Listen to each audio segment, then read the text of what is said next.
Gastro కొలరెక్టాల్ సమస్యలకు ఇంకా భయం వద్దు. మన హైదరాబాద్ లోనే వరల్డ్ క్లాస్ ట్రీట్మెంట్. అతిథిలా రండి, కుటుంబ సభ్యుడిలా వెళ్ళండి.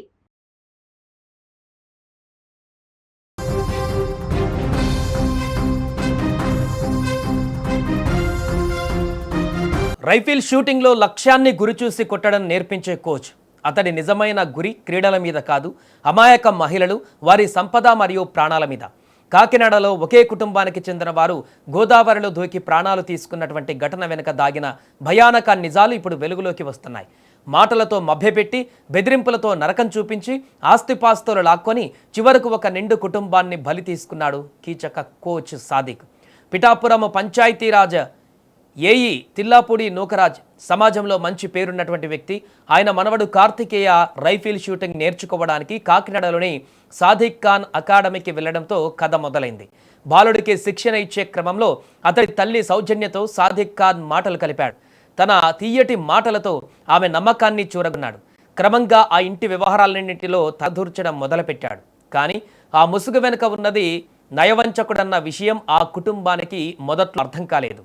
నమ్మకం కుదిరిన తర్వాత సాదిక్ తన అసలు బయటపెట్టాడు. కుటుంబానికి చెందిన బంగారం, విలువైన ఆస్తిపతులు, బ్యాంక్ ఏటీఎం కార్డులు, చివరకు ఎస్బీఐ కీలను కూడా తన గుప్పెట్లోకి తీశాడు. ఇంతటితో ఆగకుండా సౌజన్య ప్రైవేటులను అడ్డు పెట్టుకుని బ్లాక్మెయిల్ చేయడం ప్రారంభించాడు. తనకు సహకరించకపోతే తండ్రి నూకను, కుటుంబం మొత్తాన్ని చంపేస్తానని బెదిరింపులాడు. మానసికంగా, ఆర్థికంగా ఆమెను పీల్చి పిప్పి చేశాడు. చివరకు మత మరలంటూ కూడా వేధించడం మొదలుపెట్టాడు. 22న నూకరాజు అల్లుడు జగదీశ్వర్ రెడ్డి అనుమానాస్పద స్థితిలో మరణించాడు. మొదట సాధారణ మరణంగా భావించిన సౌజన్య రాసిన లేఖతో అసలు నిజం బయటపడింది. జగదీశ్వర్ రెడ్డికి సాదిక్ ఖానే విషమిచ్చి చంపేశాడని సౌజన్య తన లేఖలో ఆరోపించింది. జగదీష్ ఫోన్ సైతం సాదిక్ లాక్కున్నాడు. ఈ దారుణమైన మృతుడి తండ్రి భాస్కర్ రెడ్డి ఫిర్యాదు చేయడంతో సాదిక్ ఖాన్ పైన హత్యతో పాటు మరో 5 తీవ్రమైన సెక్షన్ల కాకినాడ సర్పవరం పిఎస్లో కేసు నమోదైంది. సాదిక్ ఖాన్ పెడుతున్న చిత్రహింసలు, బెదిరింపులు భరించలేక నూకరాజు కుటుంబం తీవ్ర నిర్ణయం తీసుకుంది. బలవన్మరణానికి ముందు నూకరాజు వాట్సాప్ గ్రూపుల్లో మెసేజ్ పెట్టగా సౌజన్య స్కూటర్ డిక్కీలో ఒక సుదీర్ఘ లేఖను ఉంచింది. తమకు ఆత్మహత్య తప్ప వేరే గత్యంతరం లేదు అంటూ కుటుంబమంతా గోదావరిలో దూకేసింది.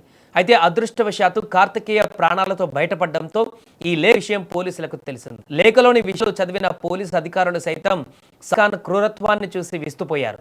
విచారణలో మరో సంచలన విషయం బయటపడింది. ఖాన్ పేరుకే కోచ్, కానీ అకాడమీకి ఉన్నటువంటి యువతులు, మహిళలే అతడి ప్రత్యేక శిక్షణ పేరుతో భయాలు మార్చి ఒంటరిగా రప్పించుకోవడం, అనుచితంగా ప్రవర్తించడం చేసేవాడని ఇతర విద్యార్థినులు కూడా ఆరోపిస్తున్నారు. కుటుంబం ఆత్మ విషయం తెలియగానే తన ఫోన్ను ఇంట్లోనే వదిలి పరారైనట్లు తెలుస్తోంది. ప్రస్తుతం తూర్పుగోదావరి జిల్లాలకు చెందిన 5 ప్రత్యేక పోలీసు బృందాలు ఈ నరరూప రాక్షసుడి కోసం తీవ్రంగా గాలిస్తున్నాయి. ఒక క్రీడా కోచ్ హోదాలో ఉంటూ ఇంతటి పాశావిక చర్యలకు పాల్పడిన సాదిక్ ఖాన్ను చట్టం ఎంత త్వరగా పట్టుకుంటుంది, ఆ కుటుంబానికి న్యాయం ఎప్పుడు జరుగుతుంది అనేది ఇప్పుడు అందరిలోనూ మొదలవుతున్నటువంటి ప్రశ్న.